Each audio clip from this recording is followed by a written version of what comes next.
Hi, hello guys. Today, tuturo ako sa inyo ng murang ulam.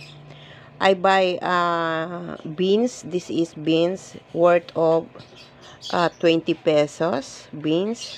And then, I buy this repolyo worth of 20 pesos. Yeah. And then, I buy magic syrup. Yan. 7 pesos. And then, I buy isang pirasong piso to. Pamintang durog, no? Ito guys, itong ituturo ko po sa inyo ay napaka-murang-mura po. Huwag na tayo mag-inarte sa ating ulam, no? So, ang ito 20, 40 plus 7 plus 7 plus, what is this? 7. So, wala pa 50 pesos. May ulam ka na. Igigisa mo to, guys. Kung gusto mo, lagyan mo rin ng sabaw. Nasa sa inyo po yan. Huwag po tayo mag-inarte sa oras ng kagipitan, no? Sa oras ng hirap ng buhay ngayon, no? Ito po ay masustansya po. Lagyan nyo po ng sabaw kung gusto nyo or igisa nyo lang. Napakasarap po. Sa panahon ngayon, napakahirap ng buhay natin. Tipid-tipid lang po tayo. Huwag na tayo mag-inarte. Saka na tayo kakain ng masarap pag may sobra ang budget natin. Yan. Kakamura ka na to. Oh, sarap nito. Thank you very much for watching from a distance. Thank you. This is Tipid Tips, 50 pesos, may ulam ka na, naggulay, masustansya pa. Saan ka pa? Yan, abangan nyo uli yung aking tipid tips na ulam. Na ito po ay pwede pong kumain ng 2 to 3 people o 2 to 3 person. Or kung gusto nyo ay pwede rin 4, yung budget lang. Thank you! Kahit na scammer ka pa, may mahal ka ng iba, magbulag-bulagan ako dito sa puso ko. Ayan. Yun lang natin. Hiwain lang natin, no? Hiwain na natin to para makatipid tayo ng ating ulam for today.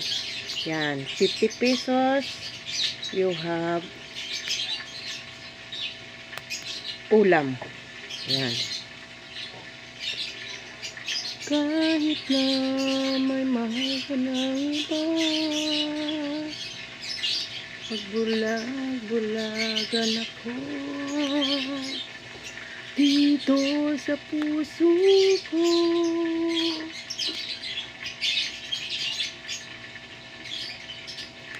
Yung mga gulay-gulay nyo dyan, pwede nyo yung mga niluluto nyo, pwede nyo yung i-upload nyo, hindi kayo kumakain araw-araw, na naman, pwede nyo i-upload, anong ginagawa, excuse me, pwede nyo yung i-upload yung mga hiwa-hiwa nyo dyan na na ulam.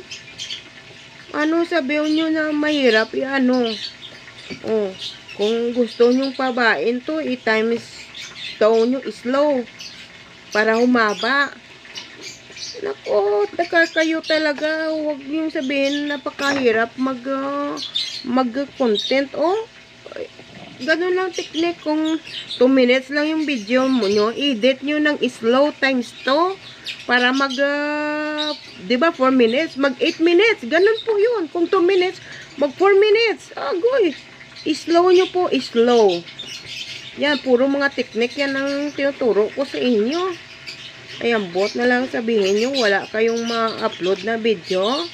Pero pag marites, marami kayong imamarites. Na naman, mas marami pang time nyo sa pagmamarites kaysa pag-upload ng video. Kaya mo nga gumawa ng video tayo 3 times a day Sa umaga, kape ka. Sa tanghalian, hiwa ka o ulam. Sa gabi, ulam uli. O di kaya, timpla kape. Oh, ganun lang. Anong sabihin nyo, napakahirap magawa ng content. Pwede kayong mag-content araw-araw, bala. Wag nga ako. Naku, nasa tao kasi yan. Huwag ka mahiya kung ganyan lang ulam mo. Huwag tayo pa sosyal. Kasi hindi naman talaga tayo mapera o mayaman eh. Iba kasi ayaw nila mag-content dahil nahiya sila kasi pangit ulam nila. Huwag kayo mahiya mga ulam. Yung maging totoo kayo sa self nyo. Huwag pa kunwari. Nako. Huwag kayong pa kunwari sa buhay nyo na feeling rich na yung naman kautangan nyo na nag-rich na dyan sa bahay.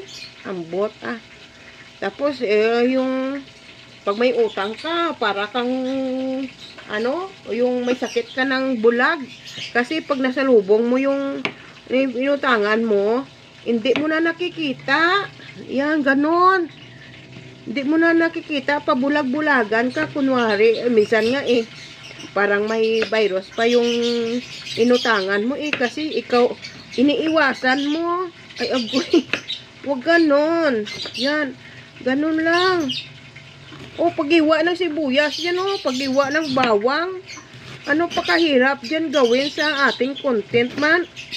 Content yan. Lahat ng galaw natin, content. Huwag kayo pa, hindi naman magreklamo yan kung pangit content nyo. Hindi naman magreklamo yan si FB as long na may content kayo. Matutuwa pa nga yan siya kasi may content kayo. Gumagana yung YT nyo. O gumagana yung ads niya. Yaw-yaw na naman tani. Napakahirap sabihin, napakahirap magawa ng content. Ayan, content na yan igisa ko yan. Tapos titingnan ko kung ilang oras na to, ilang minuto na to, baka magsubra ba. Tapos papatayin ko. Bye-bye.